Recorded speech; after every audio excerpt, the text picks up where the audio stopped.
Warning: Please note that this podcast contains strong language and touches on many topics that may not be considered appropriate for a work environment. If you choose to listen to this podcast where you can be overheard, we are not responsible for the consequences of your decision. You've been warned.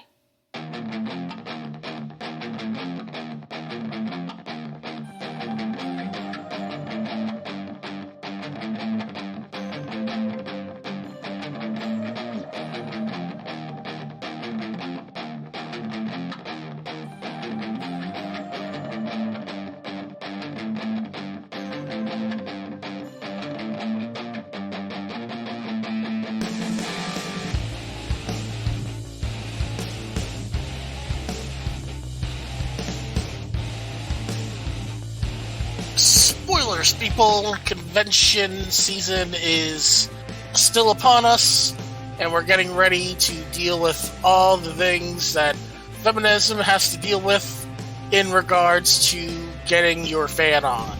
My name is Bill. And I'm Noelle. And this is We All Have an X-Chromosome. Just a quick first order. We're going to just go through and get our business put out of the way. This week we have a guest, but we'll be introducing her in just a moment. The first thing I want to go through and announce is that based on the information given from our listenership, it's official that IPAs are the pumpkin spice lattes of the basic bro on a landslide. So everybody can live with that. There's so many IPAs. So many. On the Facebook poll it was like 19-2 in favor. So everybody has to live with that. All right, but now the real business. First things first, we have a website. Our website is where you find everything about our podcast. It's got all the links to our social media, all the links to our Patreon, our donations, and also we write stuff there too. In fact, after the end of the last episode, I wound up writing an extended blog post in regards to the information that I talked about with racism and the Wheel of Time for the future show with that. So make sure you check us out on our website. That website is www.xchromosomepodcast.com. Again, that is www.xchromosomepodcast.com. We want to thank our sponsor for this month, Copper Frog Games. They did go through and remove their Kickstarter for this month because they realized that there were opportunities that they missed in regards to getting that squared away. They will be relaunching that for their Kickstarter start in late September, early October, so still check them out. They're located at www.copperfroggames.com. You can look at all their other gaming selections there. Also, we want to hear from you, so make sure you go through and send us an email for feedback, anything like that. Your best bet is to contact us by email. That email address is writeus@xchromosomepodcast.com. That's writeus@xchromosomepodcast.com. All right. Did I miss anything, Noelle? I don't think so. One more thing, just now that I'm thinking about it. If you, on your podcasting platforms, please do what you can to rate, review, like, subscribe to our podcast. That helps us with the algorithms. That'll help us get other additional sponsors in the future, which will hopefully help us go through and pay for things that need paying for the upkeep of this podcast. Yeah, I was trying to read some cool shit today, and it went, "Oh, hey, paywall." It was actually trying to read for the podcast, and I'm like, I don't have the money to subscribe to the New York Times. Yeah, because we try to go through and get everything that we can for trying to get information out to you, but we need to be able to access that information freely. So, but the more we're prepared, the better the podcast is, the more information you get. But unfortunately, things are locked behind paywalls. So that's why we love our Patreon subscribers. Thank you for going through and donating to us every month. Again, if you go to xchromosomepodcast.com, there's ways to go through and donate or subscribe to Patreon there. So so let's get into the meat of this podcast.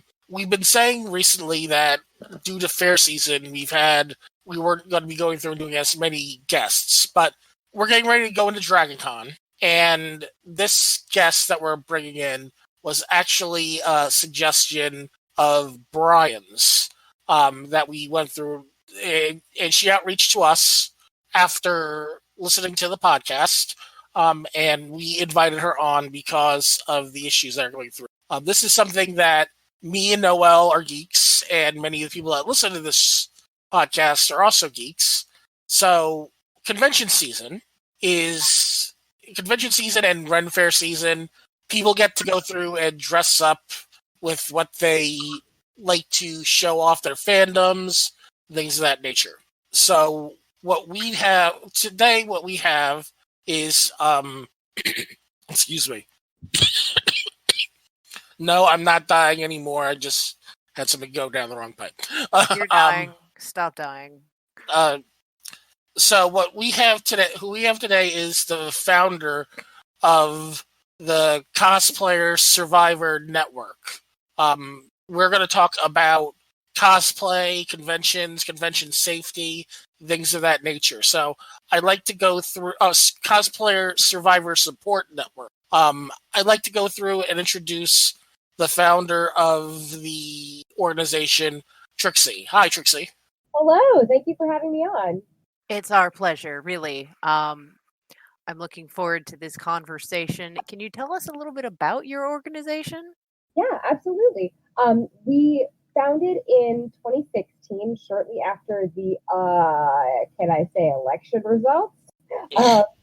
And it sort of came in my mind because I felt like I was in a community where change was not going to happen and change had not been happening. And I felt like I could influence a little bit of some corner of it. So I began as a way to find other people who had been harassed or stalked or abused or sexually assaulted. And it sort of grew from there. Now we are also incorporating rating conventions. Harassment policy is really important to us. And we have a couple other endeavors that we want to embark on shortly, like becoming a real 501c3. So so we're trying to get some traction in the con world and see if we can find other people like us who want to help this space become better for everybody. All right, there was a little bit of static on that. You after the convention report cards, you said that there were other things that you wanted to do. Can you please repeat that part? Oh, yes, yeah. We want to become a 501c3 shortly. And we also want to get some proper certifications, some proper training for ourselves so that we can say, hey, we've done victim assistance training, etc. So hopefully we'll be able to reach some more fans and nerds in the corners of all our various fandoms and improve things for the entire community. That's pretty awesome. That's a pretty worthy cause. There's a lot of bullshit out there on the convention circuit. It's really frustrating. It kind of makes me glad I've always got my husband with me at Origins because there's two of us. We should be able to handle whatever comes at us. It also makes me glad I don't have my name associated with my cosplay at all because it makes them harder to find me in the real world, and I don't have to deal with endless dick pics. Yeah, I can imagine that would be something tricky. Yeah. That sort of sounds like, what I fear about stalking in the fandom versus real world. Like, I don't want people to know what my job is. I don't want people to know where I live. Maybe like general geographic region, but, hiding with a cosplay name is a great way to do it. So I'm going through and I've been looking through the website for your network. One of the things that we were talking about is the convention report cards and resources. Is it just something that you pull up from just based off the website, or do you go into more depth about trying to pull up the information for the various conventions and things of that nature. Yeah. So because we are a third party, we are using public information on the convention's website. And we want to make certain that we do that specifically because we want to see whether the information is available to the public so that they can find resources in enough time to help themselves. So, for example, if they're looking for an email to report what's happened to them, they can find it fairly easily because it's publicly available. If they do have a policy that is not publicly available, for instance, if they have specific people who have been trained in harassment response, but they are not listing that publicly, we can't grade them on it. So we are only grading them on things that we can find publicly. Okay, that makes sense. What are your metrics? Just so that we've got that out there, because as a librarian, this sort of shit is super important. Because if you don't get good results if you don't have solid study metrics to measure against. Absolutely. So, and currently we have probably about 200 conventions listed up there, but we want to add more. There's obviously just hundreds and hundreds and hundreds of different types of conventions and special interest events all over the country. We are mostly from the anime and gaming convention world, so that's where we are right now. But what we are looking for a bottom line, this is just your bare minimum for a good policy, are 6 things. Number 1, does the policy exist on their public website, or even just at all? Because sometimes that's the case. Number 2, is it easy to find on said website? And that's like, 2 or 3 clicks maximum. Number 3, is harassment defined to satisfaction and not just said harassment will not be tolerated? Number 4, are the consequences of harassment listed and are they consistent? Are they not based on people's individual assessments of an event? Number 5, does it list what to do if staff or security or the guests are the problem? The people that you might be reporting to are actually the ones who are perpetrating and harassing or stalking, etc.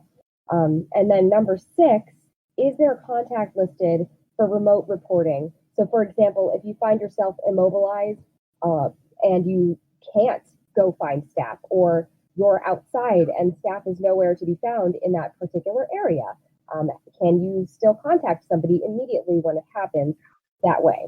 So those are our 6 qualities for a bare minimum grade policy. And of course, conventions can do much, much more with that. And we have yet to discover all the ways that, we need to cover people's safety at conventions. We're always open to hearing if you have different experience than we do. If you go to different conventions and they have different things that you might need to worry about, we are always open to hearing what those are so that we can improve our guidelines. Okay, that's pretty awesome. I'm impressed as a librarian, yay! Yeah, it's just one of my many, many skill sets. But it's always good to have, if it's not listed, because I've been working 2 jobs and, sleeping when I'm not working. I'm not as prepared as Bill is. If you're not posting how you rate things on your website, that's also a good thing. That way, you're open and transparent, and conventions can look at that and go, oh, okay, I understand why we suck. How can we fix it? Yeah. And some conventions have actually gone to that page and they've seen how they stack up against maybe other conventions in that area or similar conventions. And they've said, oh, we really need to, update this. Can you reevaluate this after we take a look at it with our team? And we're like, sure, absolutely. We will always be open to, checking out your policy.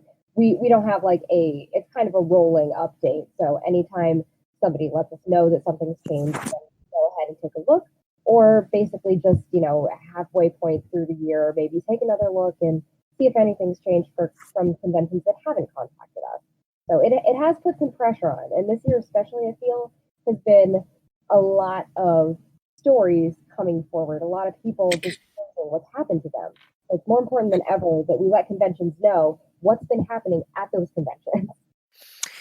Yeah, we actually had a local convention here in Columbus, Ohio collapse and blow up because the people who were running it refused to change and refused to do something about the gross older men who Oh, were yeah. being creepers. He It burned. was very sad. Mm-hmm.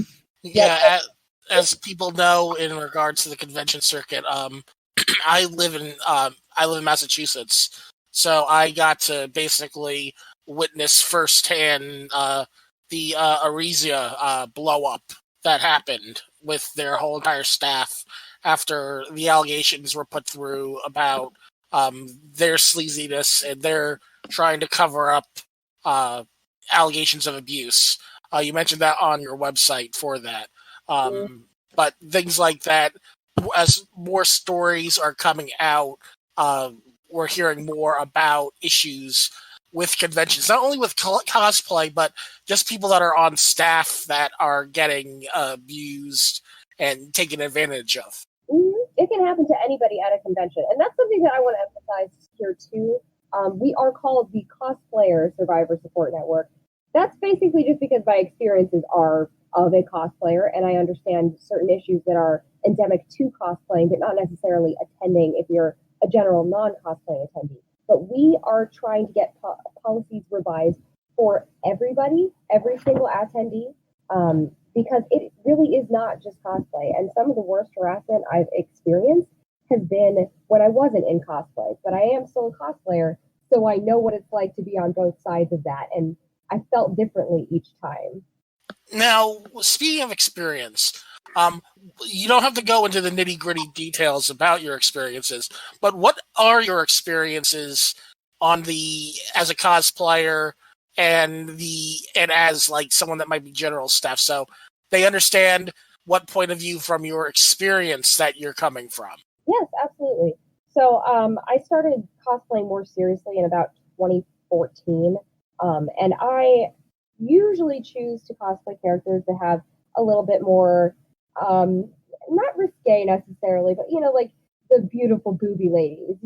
There's kind of an archetype, and I tend to dress that way in my cosplays. So that sort of naturally brought me to a place of people staring and catcalling, and then kind of harassing gently, and then a little bit more forcefully harassing. I have also been stalked by former friends in the cosplay community.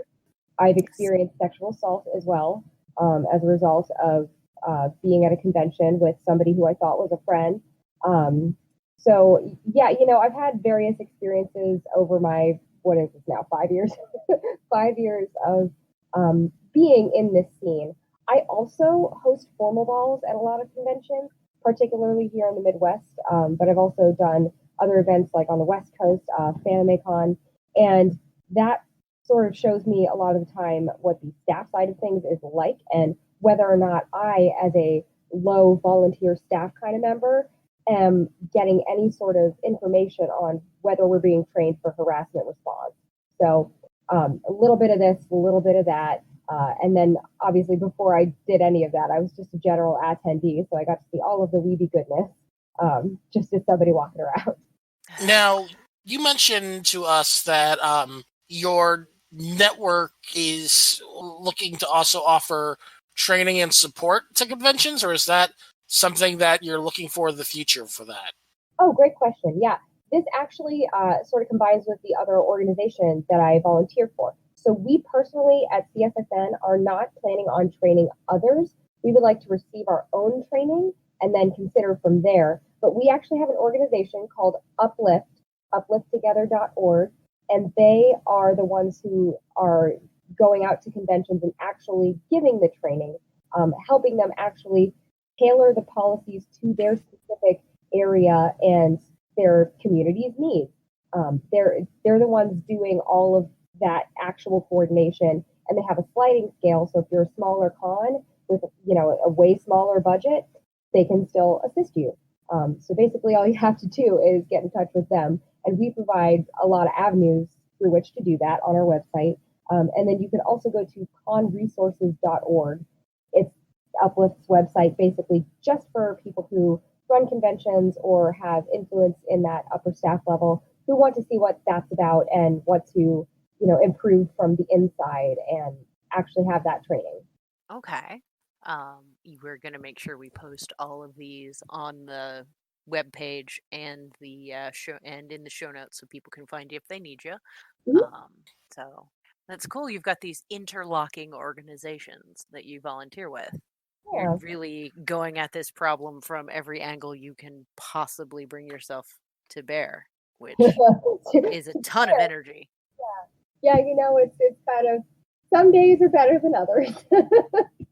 I will say it's I feel like once you're in it, once you've experienced something as serious as sexual assault, you know it in a way that people who have not experienced it can't possibly know it. And so the fact that I can speak means that I feel like I need to speak for others who feel like they can't speak about what's happened to them. And that drives me through even the most difficult of days, even the most difficult of weeks, where it seems like every day a new creep is being outed in our community. And I swear that was like, I don't know, maybe February, March, April, May, even. It was going on for quite a long time. So yeah, it's like almost every month, new case of broken stairs, as people call them, are getting outed in the various convention communities. And the thing that I see that a lot of these do happen. I'm not discounting all other types of setups, but one of the things that you mentioned is a lot that it's happened with friends that have been the perpetrators. That's where a lot of it seems that just reading through, because whenever these stories pop up, I go through and read through the stories to see what goes on. But a lot of it always seems like it's either a friend or someone that is so good with the higher level staff that, oh, you don't understand them. Oh, they're just being awkward. And it's getting discounted when in reality, they're not taking the allegations seriously. Oh, yeah. Yeah. And I think a lot of people don't necessarily understand, too, if they've never been harassed or stalked, etc., that it is much more likely, you're much more likely to be sexually assaulted by a friend or an acquaintance than by some rando at a con, for instance. So, with that thrown into the equation. But then also, speaking about creepy behavior, and that's just the way they are.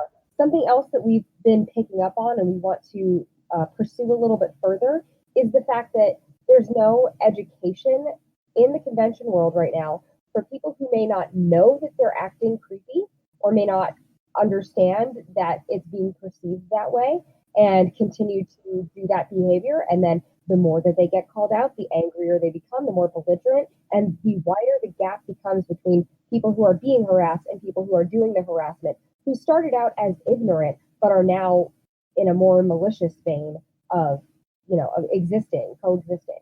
So it starts with, you got to try to assume ignorance before malice, because we have a lot of people in our community who might be neurodivergent or self-described like socially awkward or something, and they might not know how to interact at first. We, if I may, as a neurodivergent, I know you're not supposed to put your hands on people without permission. Neurodivergence is not an excuse to behave inappropriately. We've all been through kindergarten. We all know, keep your hands to yourself. I don't want, because there is, I have friends in the cosplay community, and there is this one chick whose name I don't remember, but she's likes to use her ADHD as an excuse. Ooh. And her lack of impulse control as an excuse to just grab people and be pervy and horrible to other people. And she's like, but I have poor impulse control. No, bitch, you're groping people. You are deliberately touching them in a way that is, makes other people uncomfortable. Don't fucking say that shit. You make the rest of us people with ADHD look like shit.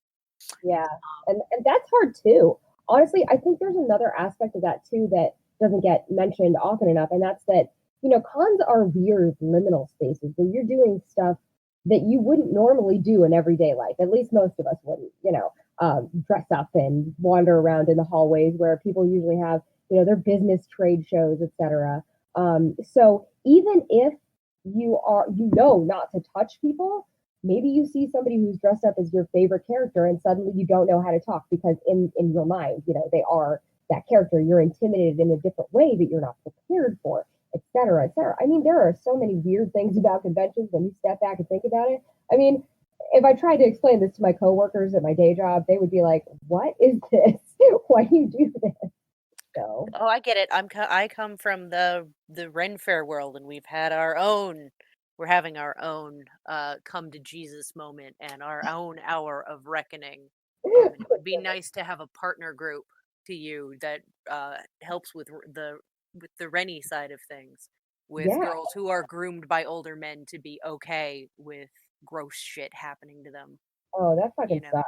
We have our own broken stairs. The Minnesota Ren Fair has had problems somewhere else. Kansas City.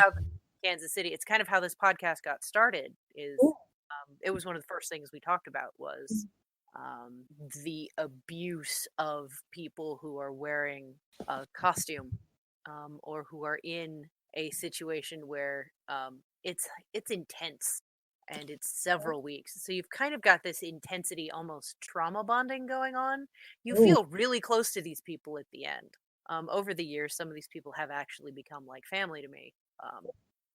But you've got that, I'm sure cons are the same way. You're spending so much time around each other and it's compressed and there's a lot going on and you just get tied together. But that's how predators hide.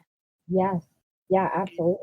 They see that atmosphere as something they can use to hunt and abuse, and then you end up in a situation where people don't know what's going on until much later, and that makes it harder to get believed, to just handle the problem. And then you do have the old guard with the it's fine. It's never fine. It doesn't matter where you're working or what you're doing or what liminal costume space you're in. It is never okay. And I get being weird and awkward. I'm occasionally intimidated by Her Majesty at my home show because she's just a formidable woman. And then you put her in a hoop skirt and a corset and she puts on Elizabeth I. And she acknowledges me and I get all, oh my God, the queen noticed me. And I get weird every time. She probably listens to this podcast and she's going to think this is ridiculous and adorable. She's going to think, nerd! She's going to call me a nerd. And I found out that there are awkward moments in my own costuming. I've gotten a sense of style over the years and I have a presence and a persona about me when I'm doing a photo shoot or I'm in costume or I'm in garb that takes people aback. I'm intimidating. And it's like, I'm a giant dork with huge self-confidence and body image issues. What are you talking about?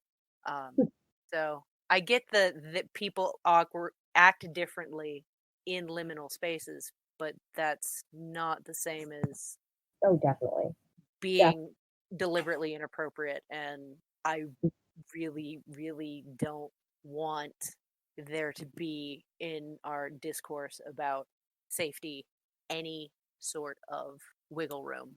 Oh yeah. Now this brings up a good segue into a conversation that briefly started when you contacted us when you was listening to one of our earlier podcast episodes about the term cosplay does not equal consent. Yeah. All right. Now, this is just this is the way that I see that. You have, you mentioned a disagreement about the term being used. The way that, as a person that, all right, I'm awkward as fuck, all right? If it wasn't for, I come off as awkward, even on this podcast I come off as awkward. I think the only time that I might not even remotely come off as awkward is when I'm completely playing another character on my other podcast, which is completely a different story in its entirety. But one of the things is, as someone that does have issues in regards to impulse control and issues like that.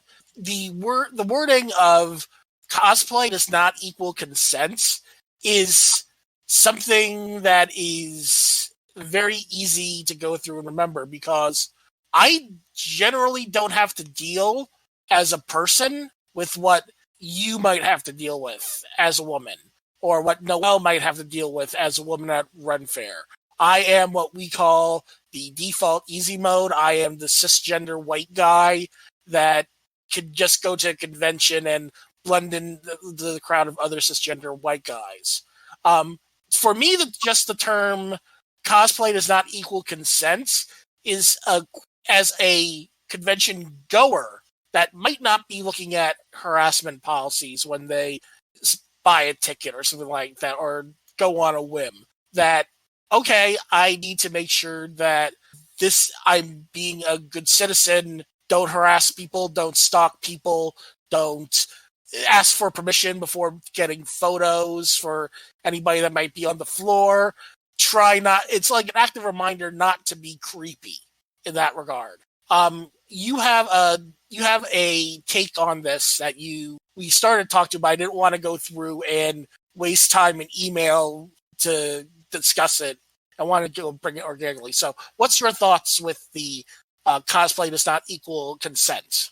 Okay, yeah, great. Thank you so much for sharing your side as well, because that's something that we need to take into account as well. Because obviously, like you said, you're coming from a very different perspective than I am, and that the rest of my crew is. So yeah, I'd like to start this off with saying Cosplay is Not Consent has done a lot.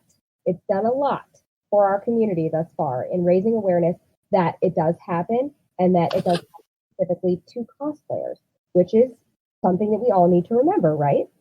However, we are starting to cross over into a space where it is no longer being used to raise awareness. It is being used instead of having policies. It is being used as a way to dismiss people who have been touched without consent because, well, we told those people not to do that. So cons are not putting themselves in a place of responsibility for that, for whatever reason. Now, legally is completely different from what I'm talking about here. It's just an integrity move to be responsible for your guests if they are being harassed, and take a stand against harassment as well as stalking, abuse, and sexual assault, which do occur frequently at conventions and in communities where conventions occur.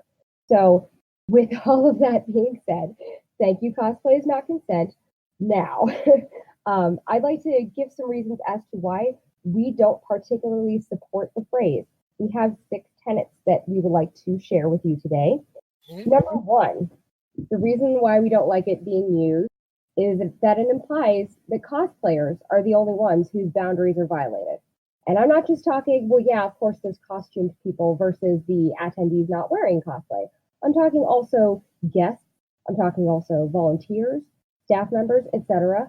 Anybody at a convention can be violated in that way. And if you're advertising cosplay is not consent, it's going to be in your mind, cosplay is not consent. Maybe that doesn't apply to when you're in a room party and some chick is drunk and you decide, be a good time to get my hands on some of those.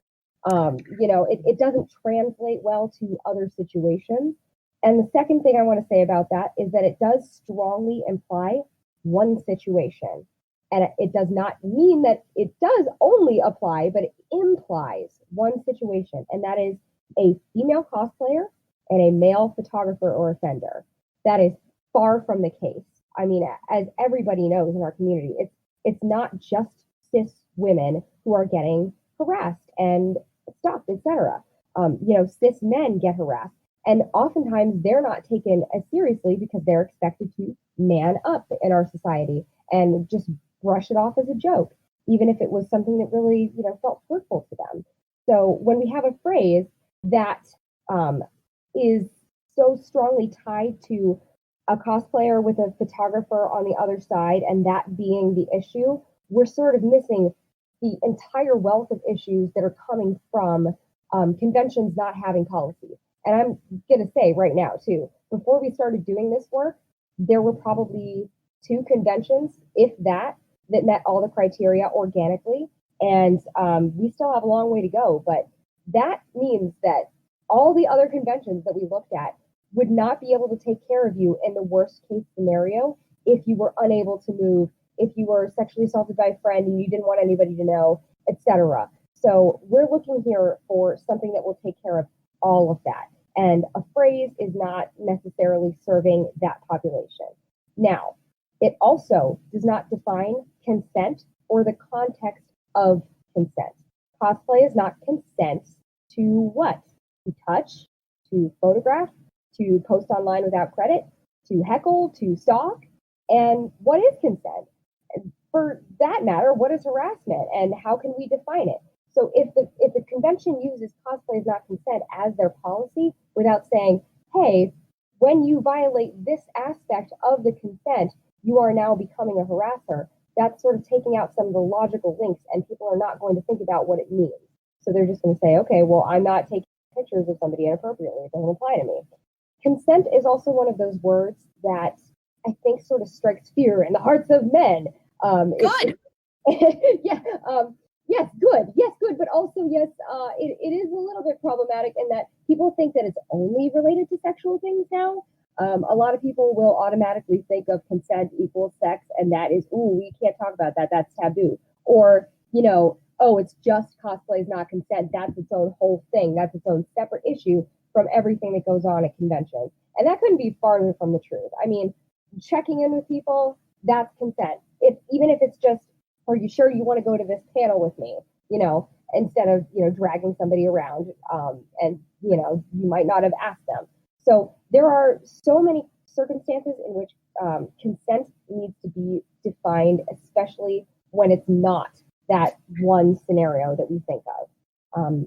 This phrase also does not describe the consequences of violating that consent. And some conventions put it up underneath their little cosplay is not consent. You'll be kicked out if you violate this. Other conventions just say, well, go to staff, and if staff feel like taking away the person's badge, then fuck it, staff is king. So that's what's going to happen, and that doesn't necessarily happen if it's left up to any person's judgment. So if there are not consequences that are strictly defined, as well as sort of gradated, because there's a big difference between sexually assaulting one, like literally grabbing their ass, and taking a quick shot as you're walking past somebody when you didn't ask them to take their picture, like just kind of like, taking that.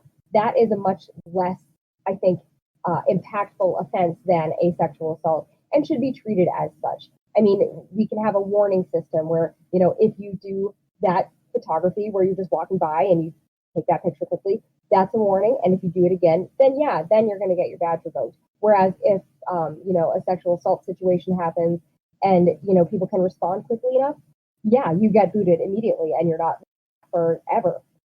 So, we need different consequences to be listed along with that, because quite often people kind of joke about the phrase now. Cosplay is not consent, ha ha ha, because people are not facing consequences about breaking that consent. Or if they are, they think that it's only the bad actors. It's only the people in the news who are, the ones who are sexually assaulting people, and they're getting caught, right? Because the bad guys are always caught. But that's not usually the case. I can't tell you how many times I've had something inappropriate said to me that it took me a little while to think, that really wasn't okay, but there was nothing that I could do at the time. But, that person who said it is going to get away with it, and that's just going to continue and continue if we don't put down some lines as to where you are going to start getting consequences. So the second to last, real quick, I did touch on this briefly, but it also does not educate anybody about how to avoid being the harasser or what to do instead to encourage a positive interaction. So, like I said, you're socially awkward, whatever excuse you want to use to, I don't know how to interact with people. Right. But if you're going to wag your finger at somebody and say, don't do that, like if you do that to a toddler, don't suck on that thing that is not a mouth thing. It's only going to encourage the toddler to continue that behavior to get attention, right? So it's best to use some educational signage that doesn't involve that negative cosplay is not consent. Don't do it. Don't be inappropriate. Some ways that you can get around that are saying, instead of taking a picture that somebody didn't tell you that you could take, why don't you approach this cosplayer and say, hey, I really like your cosplay. Do you mind if I take a picture? Or if you see a cosplayer eating, instead of taking their picture or asking to take their picture, then please wait until, they are done whatever they're doing, or ask them if you can take their photo later. Something like that is a great way to sort of inform people of how to not go down that path of, well, yeah, now I'm going to use socially awkward as my excuse forever as to why I harass women at conventions, etc., or whatever the case may be. So very lastly, cosplay is not consent is not a harassment policy. We went through our guidelines that we have on our harassment report card, and it really just doesn't explain what's going to happen in a situation where you have your consent disrespected, revoked, or however. It doesn't tell you where to go to report it. It doesn't tell you where to look for help. It doesn't tell you that you have in fact been harassed, because sometimes you can sort of be like, was that harassment? I didn't like it at all, but was it that bad? And yeah, for the most part, it probably was that bad. But to have signage and education and resources that reinforce that is going to make the experience better for both the victim and the would-be offender. Now, we're never going to stop offenses from happening at conventions, but I feel like if we start to have a culture where having harassment around is not tolerated, but has a lot of explanation as to why, a rich culture as to why we don't tolerate that sort of behavior, how we can avoid behaving that way and such, that's how we make real change long term.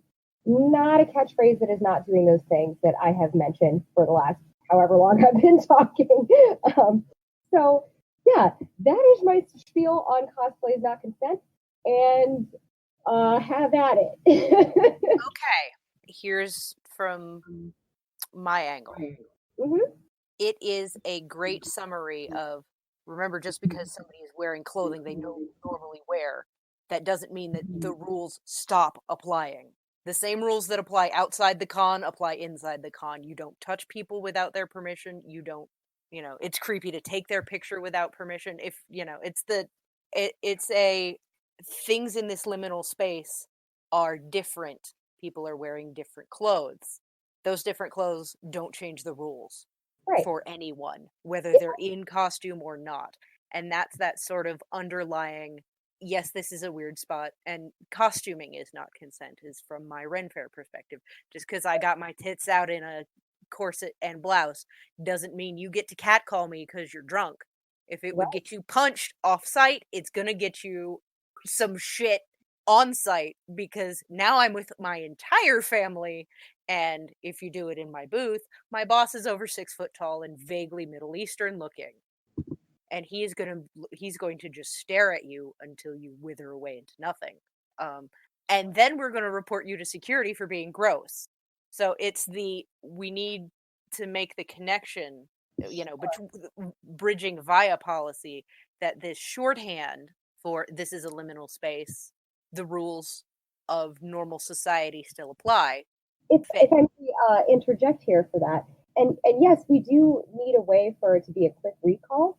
Something that I'm seeing that I really like, instead of having that phrase plastered everywhere, is having parts of the policy be available, or even just a sign that says, if you feel you're being harassed, here is the phone line for you to call and get help immediately if you can't find a staff member, or if you don't feel comfortable speaking to staff. I mean, it can be shorter than what I literally just said. All it has to be is a sign, but having that signage up, instead of having cosplay is not consent, cosplay is not consent, cosplay is not consent, it will give you just a little bit more, and also if the victim, and I do come from mostly a survivor victim target side, rather than somebody who would maybe be at risk for offending.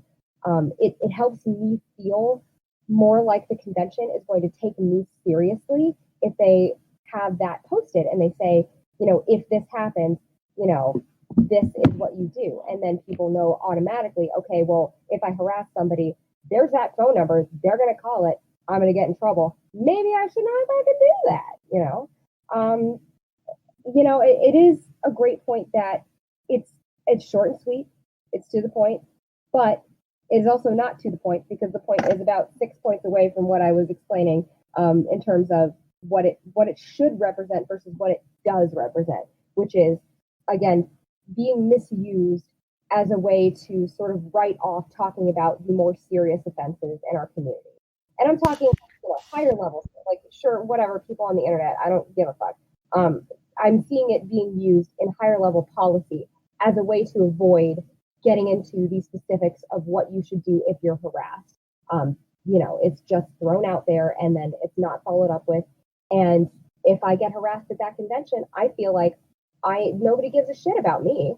They just want people's money. So yeah, of course they're going to say cosplay is not consent, because that sort of covers their asses. It doesn't though, because it doesn't actually address anything. It's not a policy, and you're correct in that. Policies need to be clearly written. Policies need to be accessible. Policies need to be on the website. Yeah, I don't think the debate is. I think we're all in agreement that yes, cosplay is not consent, does not replace policy, and I'm all for additional signage of if you feel threatened, if you feel if there's a serious issue and you need help right away, this is how you contact staff. However, some people really just need something short and sweet, constantly bombarded into their heads that might not are not thinking it from your side. Yes, they never think about it at all. One of the things that it was brought up with the previous podcast is not just with let's go into the fact of the male cosplayers or people like that. Noelle brings up the cases of drunk women that grab men's kilts. Yeah, they're kilt checking men without permission. I'm sorry, that's still sexual assault. That's a legally defined act, and you need to have some legal consequences to that, and it needs to be called out. That's a legally defined wrong action. The only thing the policy needs to state that if you violate state, in my case, Ohio Revised Code, blah, da, da, da, da, da, da, da, what is sexual assault? I will look it up. I think that's actually on their website, because they have a setup for state laws for for various things such as stalking, harassment, things like that. Which, while it's not a legal advice site, as you go through and make sure to let people know right at the top of the bat, I want to say it for someone that's looking for just a very quick reference to start at. That is from a layman. That's a very good breakdown of the setup with that. But yeah, one of the things is that everything that you said about the thing, I feel are valid concerns. I'm thinking about it more as the fact of it's the other angle. You're thinking about it as in terms of a cosplayer, survivor, of other people needing help with this policies that are bad policies. The fact that people joke that cosplay is not consent in a way is harassment, and that alone should also be, if you're not taking this serious, you need to get the fuck out. It's like at work, if you joke about sexual harassment, that's sexual harassment. I see the same thing about joking about cosplaying not being consent is harassment. If you're gonna make a joke about something like that, it cheapens and hurts the whole entire thing. So if you're going to use that terminology, you need to not only, I agree, make sure that you have a more in-depth policy, but that you protect the ideology, period, with that. So everything that you said, I completely understand and agree with.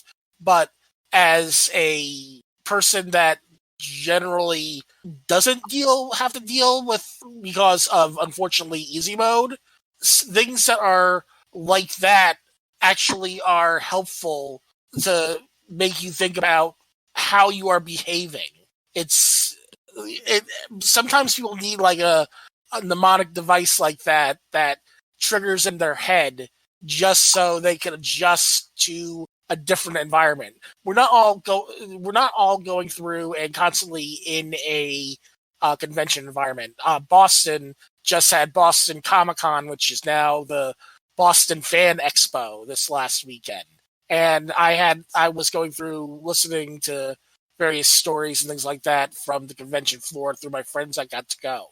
But it's one of those things where while I agree, it should be a replacement for policy, but using I don't have any issue with the terminology itself because it's easy to remember and makes a lot of people that wouldn't normally think about this actually think about it.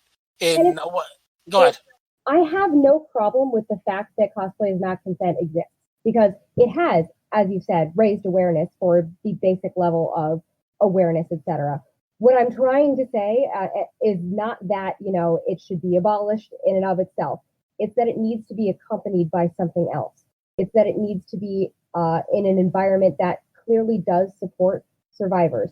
Even though the majority of people that go to conventions are not going to be people who've been harassed at that convention, if you have an environment that prioritizes the sort of looking away, and by that just the kind of passive notation of only having cosplay is not consent, it's not going to make anybody feel actually safer. At least in my experiences, again, from an anime convention perspective, I do think that it has served a very good purpose in starting this off. And honestly, it was here before Tarana Burke's Me Too hashtag. So it had gained some traction a long time before that started. But we also need to take the next step. That's all I'm saying. Yeah, and we get that. We're all coming at this from the same angle. But I know that, I took a class in how to write policy for a library, and I was very pleased in my time working in a library and in my current profession where I can just lean back and on policy and be like, I'm sorry, I can't do that. It's against the rules. And just to internalize that sort of behavior across society as a whole.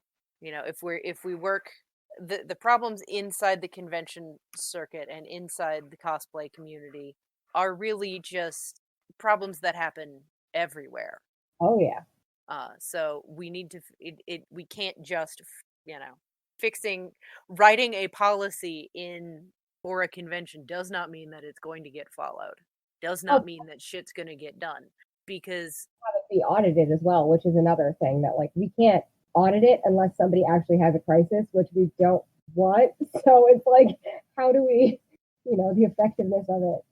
Yeah, it's you don't want everything to you don't want anything to happen, but the only way that you can really go through and test it is if something happens. Yes, there's ways that you go through and test things, but if for some reason that that it is actually just a test, it might not be dealt with the same manner that a real life situation might go through. Right. And two, of course, these are definitely societal problems, and we cannot fix the society we're in, by God. But from what I've experienced in my pocket of the nerd community and my pocket of the cosplay community in particular, start to change attitudes that are around you. You start ripples, and those ripples get ripples, and everything just sort of moves outward. Of course, we're not going to stop harassment. We're not going to change the world by doing this little thing, but we are hoping that providing resources will allow people to feel just a little bit more like they can reach out and disclose that something's happened to them, like they can be, a part of the society, even if they have experienced harassment or assault, just welcoming a little bit more of a survivor victim personhood in our nerd community. Just because, we have been talking about how many broken stairs there are, how many people are being, made out. They're learning that people are creeps now. There are so many creeps. So that means that there are probably just as many, if not way more, victims of their creepiness, creepery. Illegal behavior. Yes, that's accurate. Let's use real words here. Yeah. These people are committing real world illegal acts, and they are using a liminal space where there is probably a little more drinking than most people normally do. Probably a little more skin showing than a lot of people will do. You know, it's that there's a sense of lawlessness because you've stepped out of the world, the general world, and you've stepped into a fandom. So it doesn't feel like you're connected to the real world anymore. So it makes it easier to be a creep because you no longer fear the hammer being dropped. And I hate to dump cold water on things. Just because there's a policy doesn't mean it's being enforced, and that means we don't know if it works. Yep. No, you're not pouring cold water on anything. There's a convention I'm thinking of right now, and anybody who might be listening knows exactly which one I'm thinking about. Just say it. Say it. Name names. I for my own safety, I cannot, because this convention has had people be sued into silence.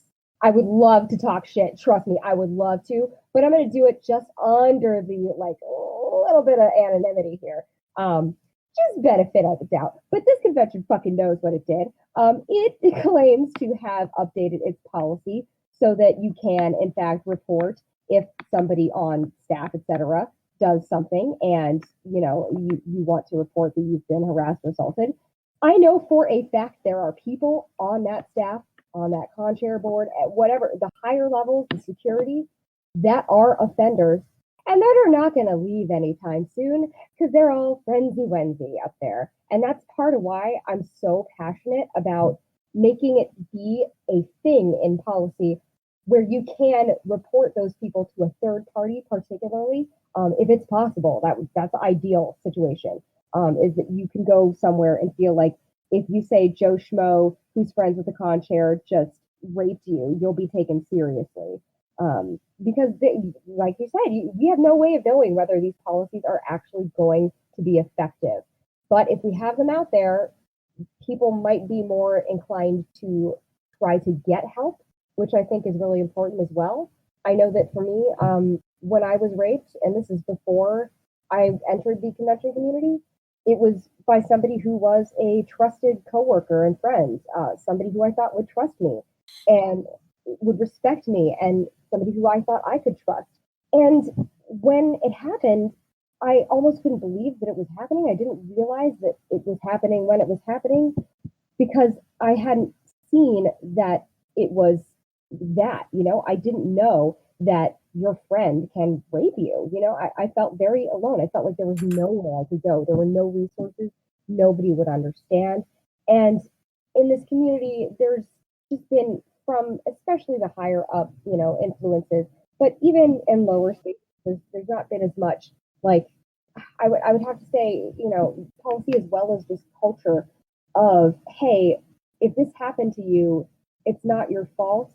And here's where you can go to feel a little bit better. If that means reporting, that's awesome. If it means just, if it means you're in a crisis and you go to RAIN helpline and you call them, that's great too. If it means that you find a local support group or an anonymous support group or anything that might help you feel a little less alone, that's what I'm going for here. So policy, yes, may work, may not work, but if we have at least the semblance of it, if people think that it does work, then people are more likely to use it when they're in their worst case scenario situation. And I do also want to say, I forgot to mention this somehow, crazily. There are, different levels of being taken seriously, even when you escalate it to the police. For example, if your con security is police, and you go up to them and say, hey, that guy over there called me, well, maybe they're going to see your outfit of your cosplay and judge you for that and say, well, yeah, but look at what you're wearing. You don't know that the police are going to actually be on your side for that, or that they're going to have the time to take care of that, or that they're going to take it seriously at higher levels if you need to escalate it there. You want to believe that the police will help you. You want to believe that convention security will help you. because that's what they're there for, right? But there's no way of verifying that they can actually help you or that they're going to be on your side, particularly when it comes to matters that are sort of softer, like harassment and stalking. And I did have a friend, unfortunately, who experienced some stalking at a convention, went up to police who was security, and they did nothing because they presumed that she was like a jealous ex or something, and that it was a personal situation. And because it's a convention, it's just drama. It doesn't really matter. So that really sucked for her. That really needs to be well, I mean, cops aren't our friends to begin with. No. No, but a lot of people might think they are, even though they're probably, probably not. Cops are not our friends. They're not here to protect us, unfortunately. We want them to be, but this is the reality of life. Yeah. I'm going somewhere important with this, but that doesn't mean you don't push them and you don't make a point of reaching out. That's like the next step is conventions reaching out and saying, we are citing the law in our policy. This is the state law. If someone reports this, we are going to bring it to your attention because it is this legal problem. And we have talked to our lawyer who has, whom we've paid to interpret the law, and they are like, yes, our policy needs to be compliant with state law. So if somebody is triggering a crisis in their worst case scenario, it's because something legal has been violated and the police need to act accordingly. And that's always good to have in place for sure. If I may share something from my personal experiences real quick regarding that. Go for it. Of course. This is mostly you. We're here to listen and interject. And no, it's actually quite serious. So, when I was raped, I chose not to report because the first thought that came into my mind as soon as it was over was, oh my God, they're not going to believe me because this was my friend. Oh my God, they're going to, look at me and say that I was responsible for letting this happen. Oh my God, they're going to take me to a hospital and they're going to violate me again to, get evidence for this. And then the people who are at my workplace will think that I'm evil. They'll think I'm the devil because now that person is, being arrested or whatever, or maybe they're not even being taken seriously at all. And now I'm just a joke. And, there's a lot of reasons why people don't report. And probably about 99% of them went through my head when I decided, I don't think I can do this. And it's okay for anybody listening. It is okay if you choose not to report to police or otherwise. It's okay. There are many reasons to keep your distance, and a lot of them are self-preservation. A lot of them are, getting yourself to a physically safe place as well as an emotionally safe place. And that's not always possible if you, report it in a way that, re-traumatizes you, because that is an immediate trauma that happens. So, for as much as we can do legally, it's absolutely great when people can report and that they get justice. It's great when, it's obviously breaking the law, when somebody is breaking the law at a convention and gets convicted of it. Yay. Yes. Love it when it actually works. But for me, what I needed to hear was the phrase, I believe you. I just needed somebody to say that. And that's all I really want from conventions, aside from policy, aside from legal stuff. I want to feel like if I went to them and said, this guy who's been a photographer at your convention for years, he forcibly kissed me and it really ruined my experience. Now I'm afraid to go to this con, that con. I want to feel like if I said that, they wouldn't be like, well, yeah, but you're a cosplayer, or yeah, but that's the con chair's friend, or yeah, but any number of reasons why they wouldn't believe me.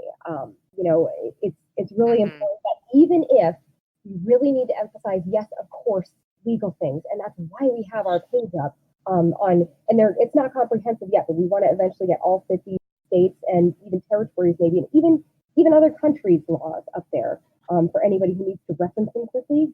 We are not going to be going to court with everybody at a convention, and most cases are not serious enough to take to court. For example, of harassment, catcalling. I'm not going to take somebody to court over that. Most likely, it's just going to be upsetting. And I'd like to see that person get educated or have some sort of consequence in some way so that doesn't happen to anybody again.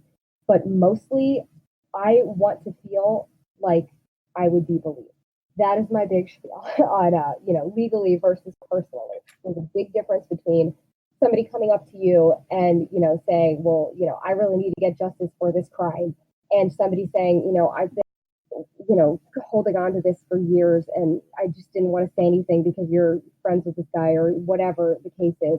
But, I was hurt in this way. And, it feels awful to hold on to that. It feels awful to hear that your friend was holding on to that. It's not hard legally to say, I believe you, and to trust what the person is telling you is true, even if there's no evidence, quote unquote, at the time.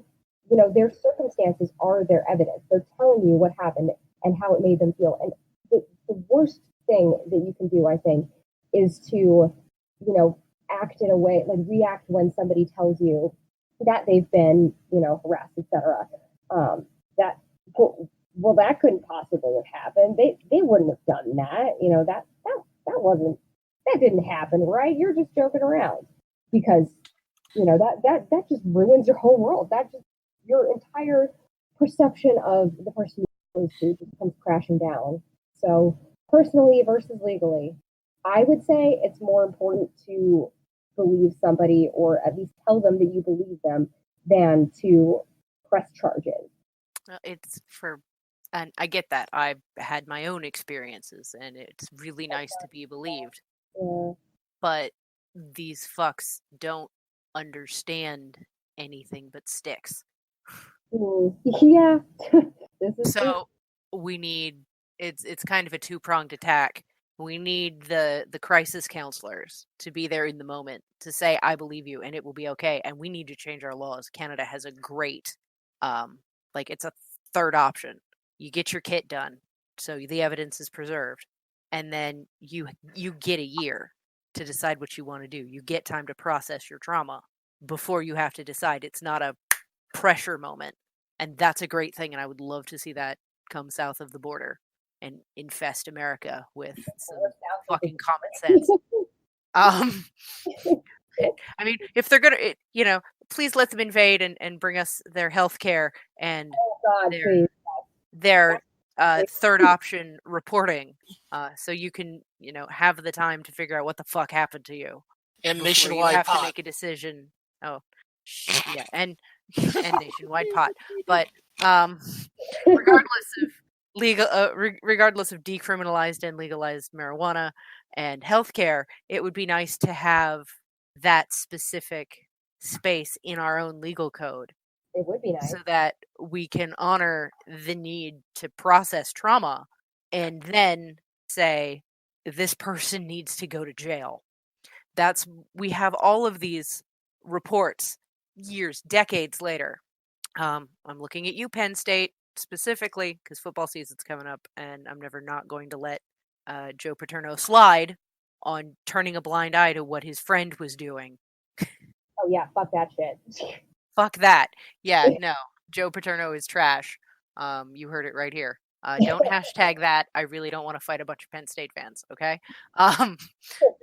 But if you are a Penn State fan, I'm really sorry. You need to get over Joe. He's trash. But, we need they come forward later. These are adult men who are getting more belief. But they can't do anything. Mm-hmm. Because the statute of limitation is up, because our laws are so tightly defined that we don't have space to process before we prosecute. So having the legal citations and the policy is the stick to threaten the criminals with, or the potential criminals. It's the look, if you do these things, here is the legal definition of what you are doing and the legal consequences. If it is reported, blah, blah, blah, blah, blah, this is what can happen to you. And then you take the stick and you beat them with it. Yeah, you hit them with the stick, and then on the other side, when they do offend, because predators are going to be predators, and fuck those guys, and women, they need to fucking burn. there are people to help process the trauma, so people know so that survivors know what is going on and that they are going to be okay eventually. Maybe not right that minute, but somebody is listening and somebody is going to be there. So it's kind of a hammer and anvil, and then maybe we can maybe we can finally pull out these broken stairs and crush these rotten apples. That's just out a little bit out of the box, because I do get to come at it from I had some horror. I had a traumatic experience in college with a boy. I'm so sorry to hear that. He didn't do anything particularly illegal to me at the crisis moment, but there is some very gray, and now I look back on it and everything was horrible a lot of the time. And I'm not going to go into all of the horrible details, but having me have to be in the room with him for his disciplinary hearing, that's a rule that needs to be changed, or needed to be changed. Because I had to sit across the table in a conference room from him while he stared at me. He tried to stare me down. He got suspended. Thank God, at least that. But I mean, really, for my last semester, he was not allowed to be on campus as long as I was enrolled and physically there. Yeah. He couldn't be.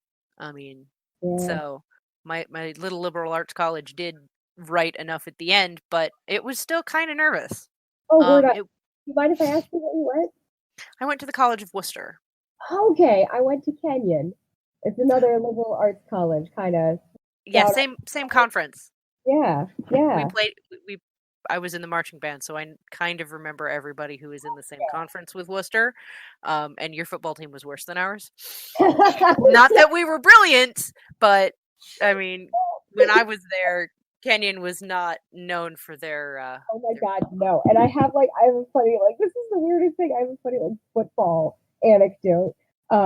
Apparently, Kenyon was in the same conference as the Ohio State University was in 1899, I think.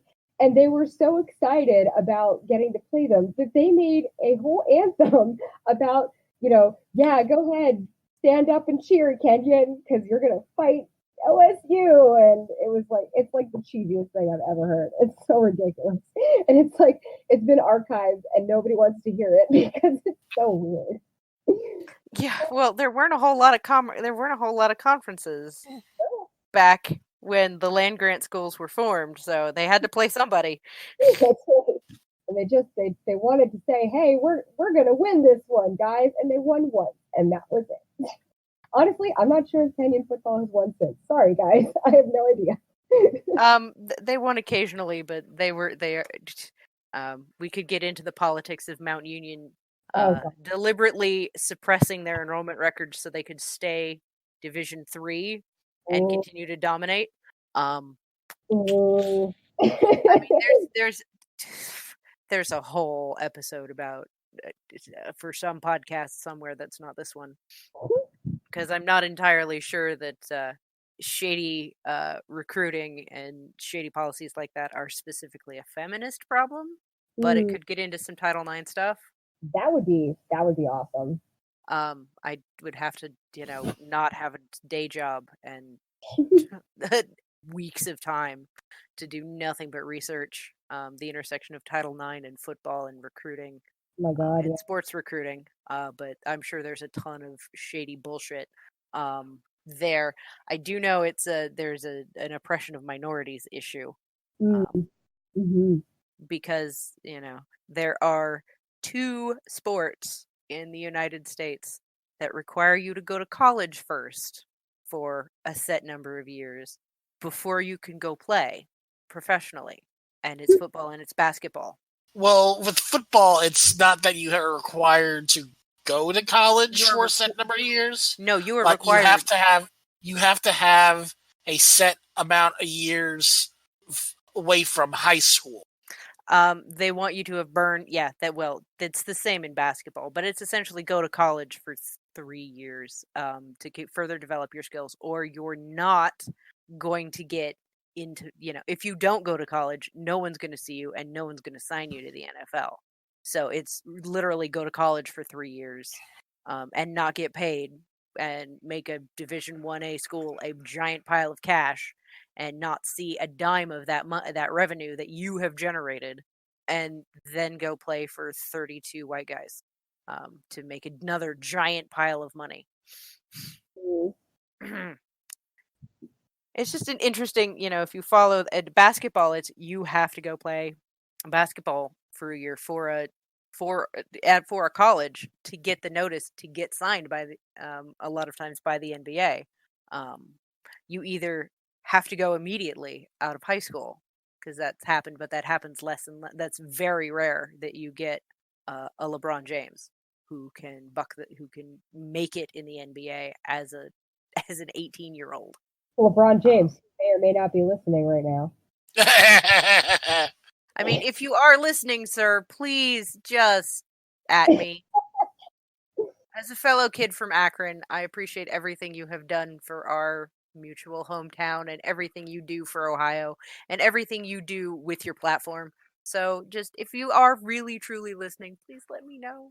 Or let me know so I could just tease Noelle about it because she keeps on saying that she's going to die if you do listen. So I will die. Then we'll expect you to help pay for a necromancer to raise her from the grave. I'll die every time. I'll be like, ah! All right. Is there anything else that you want to ask, Noelle? You can ask me things. I think what he meant is, do I have any more questions for you? And I don't. But please, if you want to... Yeah, if you have things to ask, Trickssi, go ahead. I just was asking about Noelle. She had anything in particular to ask. Gotcha. I was actually a little bit curious. I did go to Ren fairs when I was younger, but are there any things that are going on in Ren fairs that maybe, people might need to be aware of in terms of like harassment or, an underground culture of abuse or whatever? Like, what's going on with Ren fairs in comparison to like conventions?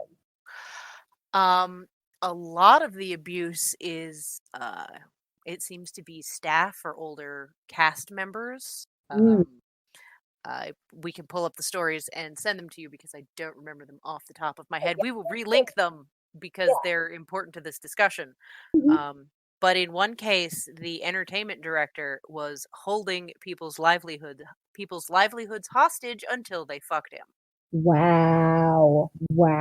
That's huge. Yeah. Right. And so it runs the range from extremely abusive behavior like that to I'm not going to notice, we're going to turn a blind eye to those people. They've been there forever, or he's been the entertainment director forever, or, he's friends with the owner. It's basically parallel shit to con shit, but because we're an even tighter knit community and, at a con, some creep harasses you, it's probably not going to impact your ability to eat.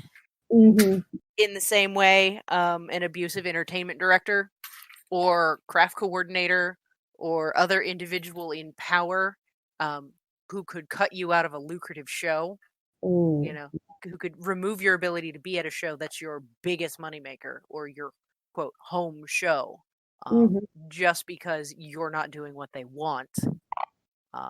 It's really scary. It seems the two most recent, or the two everybody are talking about, are festivals owned by the same parent company. So there's who has stated there, there's we don't want to tolerate this, and we're horrified this culture's been going on. You had to fucking know you're the parent company. Don't piss in my ear. Now that you know it's going to impact your bottom line, because people are going to go, I don't want to support that company. They allow teenage girls to be groomed by older men and then, groped and kissed against their will or otherwise, abuse. They're allowing the abuse of minors. They're allowing sex by coercion of independent business owners. That shit. That's something that can really impact a business. So I really think in some cases they only care because of the culture shift. Like conventions are caring more because they know if they don't have a clear policy, it's going to hurt their numbers because people aren't going to want to go. The more we push to change overall society, the less places these people are going to have to hide. But from a Ren Fair perspective, there's also the drunk patrons. Ooh, yeah, I didn't think about that. Yeah, I find because I my convention experience is pretty limited in general, but I've noticed that at least on the convention floors, alcohol is basically a no. But that doesn't mean that room parties and things like that there's not going to be alcohol there. Mm-hmm. It depends on the convention in that regard. And it's really hard to stop people from getting alcohol if they really want it. Even at Ren Fair, I have been offered a nip of this or that, and I accept because I'm in my shop and I'm safe. I have 3 to 4 other human beings around me who we're all watching each other's back. Also, I have at least one sharp on me. I always have a work dagger on for cutting tags off things and trimming string and otherwise, just part of my costume. But when I first started, I was in my early 20s, and I had an experience where I was working a souvenir booth for my home show. Anybody who's listened to the podcast knows what show it is, because I've mentioned it. But this drunk guy came up and asked me questions about my bodice and my costume, and he was leering at me the whole time. My female coworker was also probably uncomfortable, but she didn't say anything because, she's trying to deal with other customers. But all the women around us, including the women with the drunk, were getting increasingly uncomfortable until they managed to finish their business, because that's what they were there for. They were there to buy shit. And then they corralled their drunk ass guy and piloted him away. One of the women waiting in line essentially looked me in the eye and said, "I don't know how you did that." And I looked back and I said, "I'm being paid to deal with shit, or I'm being paid to be nice." Because the only thing that kept me from running away or being extremely uncomfortable and behave and acting out was the fact that I had a counter between us. I learned later that the booth across the street was basically security for that corner, under, sort of additional security, and that most of them had been watching. And if there had been any indication that the creepiness had reached a level that it needed to be dealt with, there were some very big dudes that were just going to roll over and start looming until the guy got uncomfortable and left. But currently I work for a corset shop. My husband has had some of his own vaguely harassy experiences. I would consider them straight up harassy experiences, but I mean, Yeah, that sounds, it sounds the same level of severity. So, Yeah. Well, in his case, because we're seated when we're doing a fitting and we're lacing up a corset, because it's just easier to have yourself on the right level. That puts us at about tits level. Yes. He's had very drunk women, and the only reason he doesn't consider it harassment is because they're drunk and they don't really mean to get quite that close, they're not intentionally putting their tits on his head, but that's what's happening. Is they're stepping in so close that, I mean, he does need to breathe. Yeah. And there's just boobs everywhere, and he asks them to back up, and they always back. They're like, "Oh, sorry," and they back up. But they probably they do giggle occasionally, but it's the drunk or entitled people who, on men in kilts, I've heard from various angles that men in kilts get grabbed without their consent for a quote unquote kilt check, and it's just grotesque that there is a context in which anybody thinks it is appropriate to grab someone's genitals without warning or permission. Definitely. Or the butt. It doesn't matter. You don't touch people without permission. This is kindergarten stuff. This is preschool level shit. Yeah, and then we have another thing that Noelle and I have dealt with in the past or whatnot is I'm a former LARPer. I'm only saying former LARPer because I used to LARP and I basically have no interest in going back.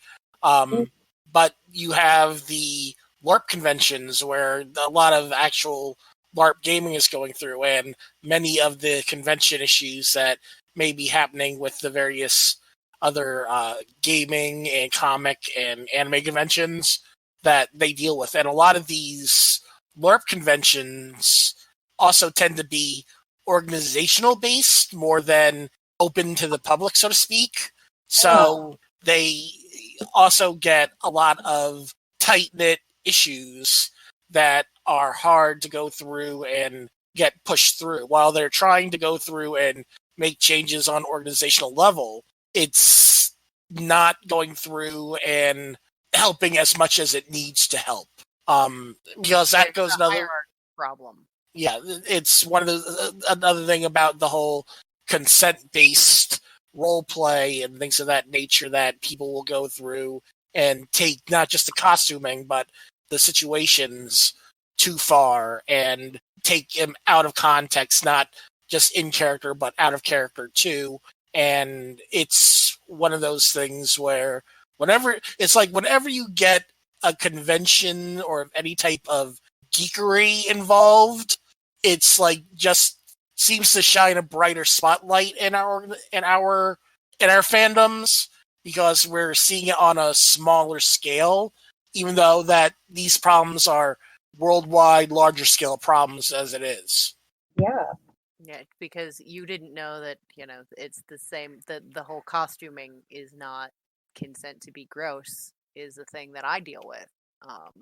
Again, I'm intimidating when I'm in garb, but I've had to build a persona where I radiate frosty bitch, don't speak to me. Yeah, because otherwise they're going to comment on my tits.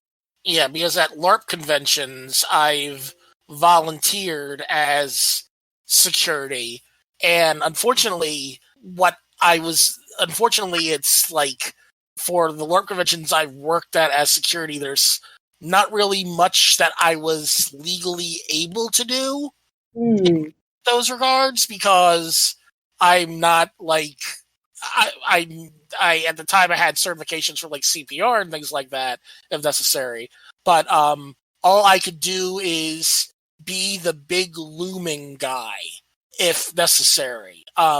And most of the time when it came down to convention security, it wasn't even taken seriously because like, oh, that's just so and so, they'll let us do what we need to do.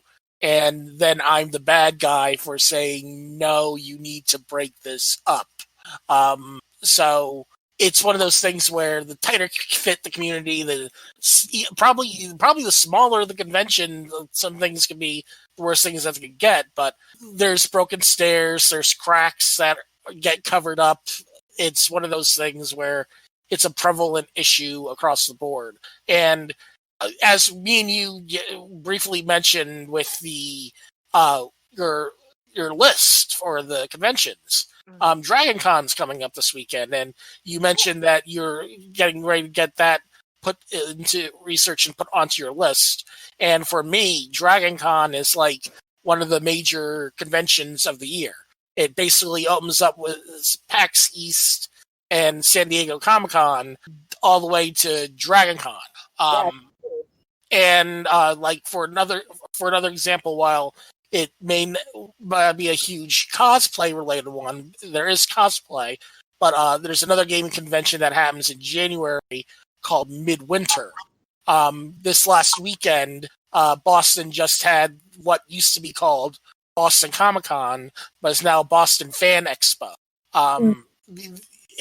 You could probably do this as like a full-time job just by keeping this updated and going from that. So you're doing work that is necessary for people to understand what they might be getting into before going to any type of convention and things of that nature. Yeah, it's a lot of work. Yeah, and it's good work, and it really needs to be done. I know just in Columbus, it feels like every other week there's some, or just in Ohio. Oh yeah, it feels like there's a con like every other week, every month. There's some sort of convention, and just to log everyone here would be a lot of work. Oh yeah. And I mean, like I said, we're always looking to, add conventions that we don't have up there. So if there's one that you love, you're dying to see what their rating is, or, whatever it is, just let us know. I mean, go to our website, cosplayers-ssn.org. And, we have our email up there. We have a contact form. You can let us know, what we're missing, how we can help you. And then we'll pay more attention to the requests that we get, and then just organically go through the rest. So, again, we will post all of your important links in the show notes and on the website. Great. If you want to write up a little blurb to include about your organization so that Sure. they can click through, that would be extra awesome. We want to boost what you are doing because it's, you're doing God's work. And one, your group deserves a ton of recognition for that. And two, I'm sure you would not turn down more hands willing to help. Oh my God, no. Yes, please help us. Yeah, I'd gladly do that. I can get you a little write-up. That would be fantastic. Yeah, if you get me that as soon as we can, we'll be able to go through and get this put up. I want to try to get up before DragonCon that hits this weekend, if possible. It's not this weekend, it's next. Next weekend? All right. DragonCon and the opening weekend of ORF are always on top of each other. Gotcha. All right. So yeah, I want to thank you for being here on the show. Yeah. Yes, it was amazing. Thank you so much. Thank you for being a part of this. Of course. Thank you for having me. Seriously, it was great.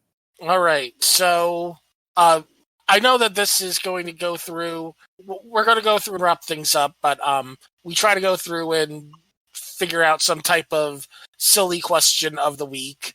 I don't know if Noelle has one prepared. Oh God, why would I be prepared? I've literally just got done working. So this is going to be a yes or no question, and anybody that votes in it, I'd like to go through and have you explain your answer in the comments when I post this later. But is there any excuse for fruit to be put into things such as potato salad, coleslaw, or macaroni salad? Yes or no? And So- I want... Oh no. There is no acceptable time for there to be fruit in your fucking potato salad. So that will be the question. Is there an acceptable time for fruit to be put into your potato salad or coleslaw? Oh, that's a good Why one. would you put it in coleslaw? That sounds terrible. I will say that I know on a personal level, names will not be named. Someone recently put it in their own coleslaw, but however, they put it in their own coleslaw for them. It wasn't like they were bringing it to a barbecue. So I'm going to put coleslaw in with list. So I'm gonna say, this is why black people don't trust us. So that silliness aside, visit our website at X-Chromosomepodcast.com. We have all of our links again to the social media, donations to the website. One thing I want to bring up, though, just as an important note due to current events, as much as we ask about donations for us, I just want to go through and bring up a quick thing. Planned Parenthood has basically been forced out of funding due to gag orders that are going through. If you have a few bucks, go through and don't send a donation to Planned Parenthood. They're going to need your support even more until we get the various gag orders and rules overturned and things of that nature, because this is a large funding source that they use to help lower income people and minorities to get the care they need. It's not for things such as cancer screenings, birth control, things of that nature. So until that gets fixed, or even after that gets fixed, if you can, throw a few bucks over to Planned Parenthood. I just wanted to bring that up briefly since this isn't one of our rant episodes.